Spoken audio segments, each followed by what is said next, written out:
Само на кратко. Налагате и се кратки нозете. Продолжение 6 денес. Рековте владата детска градинка објект Изворче Срничка на СДСМ претходно инвестирала. Така ве слушнав. Ама јас во моите документи нешто најдов различно од тоа што го тврдите, тоа вика вака. Образложение, со амандманот се предлага да се обезбедат средства во износ од 70 милиони денари за реализација на проектот доградба и надградба на детска градинка објект Изворче ЈДГОА Срничка општина Аеродром.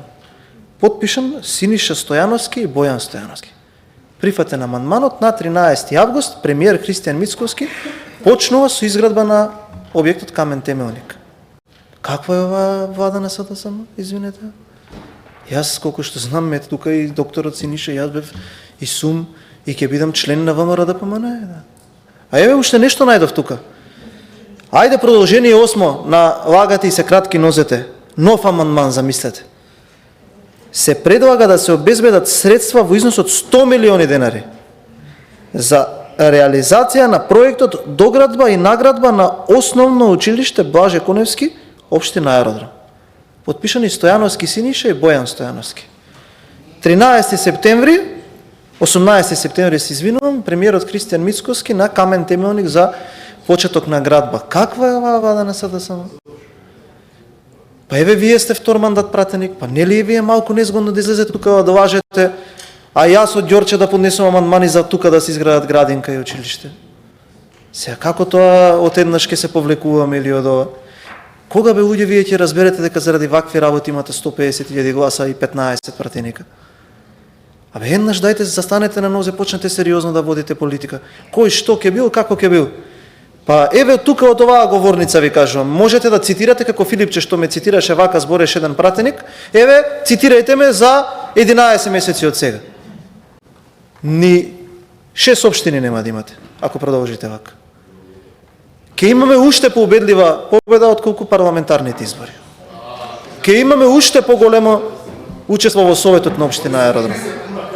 Затоа што добивте еднаш можност да водите општина за 4 години и еве видовме како завршивте. На локалните 10.000, после тоа 17.000 разлика. Сега ќе биде над 20.000 гласа разликата.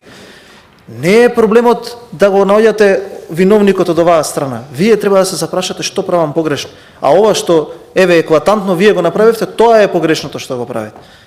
Инсинуирате, манипулирате, лажете и навредувате. И не ви доаѓа ум. Повторно сакате, уште едно репете. Кажал па за 2 месеци, за 2 сата се повлеко. Ете сега на локалните ќе видиме, се ќе стане јасно. Како тоа владата на СДСМ инвестирала амандманите поднесени од доктор Синиша? Јас стварно не можам да разберам за... Па и вие бевте тука присутна кога се гласаат тие амандмани. Затоа ве замолувам, окей да си ги поднесувате амандманите, но треба малку да ја кренете летвичката за критиките. Заради тоа што не може да вие тука од позиција на опозиција да кажувате кој што како ќе зборува.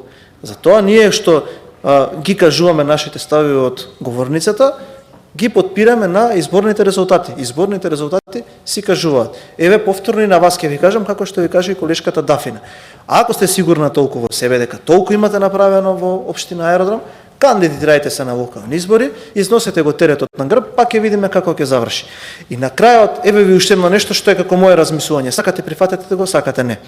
На секој наредни избори имате све помалку и помалку гласови. Све помалку и помалку гласови, затоа што го подценувате народот.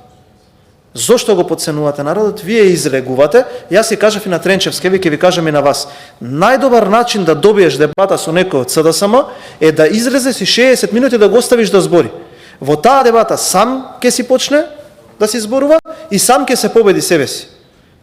Заради тоа што не можете континуирано да поставувате теза дека вие сте направиле се, дека некој го излажал народот. Сваќате колку подценувачки звучи тоа за 600.000 луѓе. Вие сакате, еве да ја прифатам вашата теза, дека може би е точна, а врска нема со реалност. Ама и да ја прифатам дека е точна. Сакате да кажете дека има некој во држава што може да излаже 600.000 луѓе? Па господио, не се тие деца што идат во градинка па некој да ги лаже. Сваќате ли каква индиректна навреда им правите?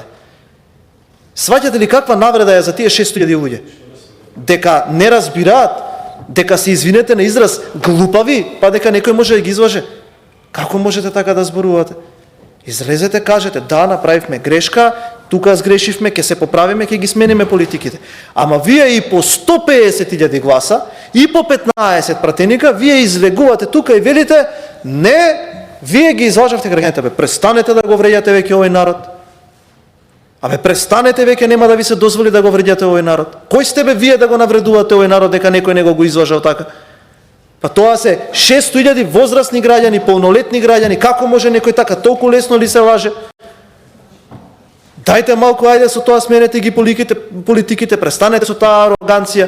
Па ете, завчера го слушнав оној докторот, ќе ја закопаме ароганцијата. Како се закопува вака ароганција со вакво навредување?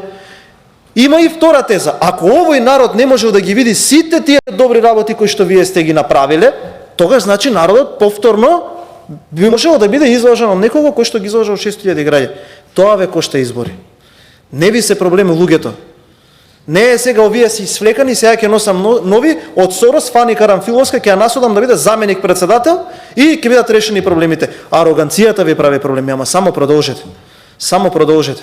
Со ова што го правите, само продолжете. И ќе видите на локалните избори што ќе ве снајде. После не 17.000 разлика, ќе оди на 20.000 разлика. Се што излеговте тука, што го кажавте, а што го направил Марин и СДСМ, беше лага. Единствените две работи кои што се направени, а кои што ги кажавте беа вистина, беа овие амандмани што ги прочитав, кои што беа поднесени од доктор Синиша. Благодарам.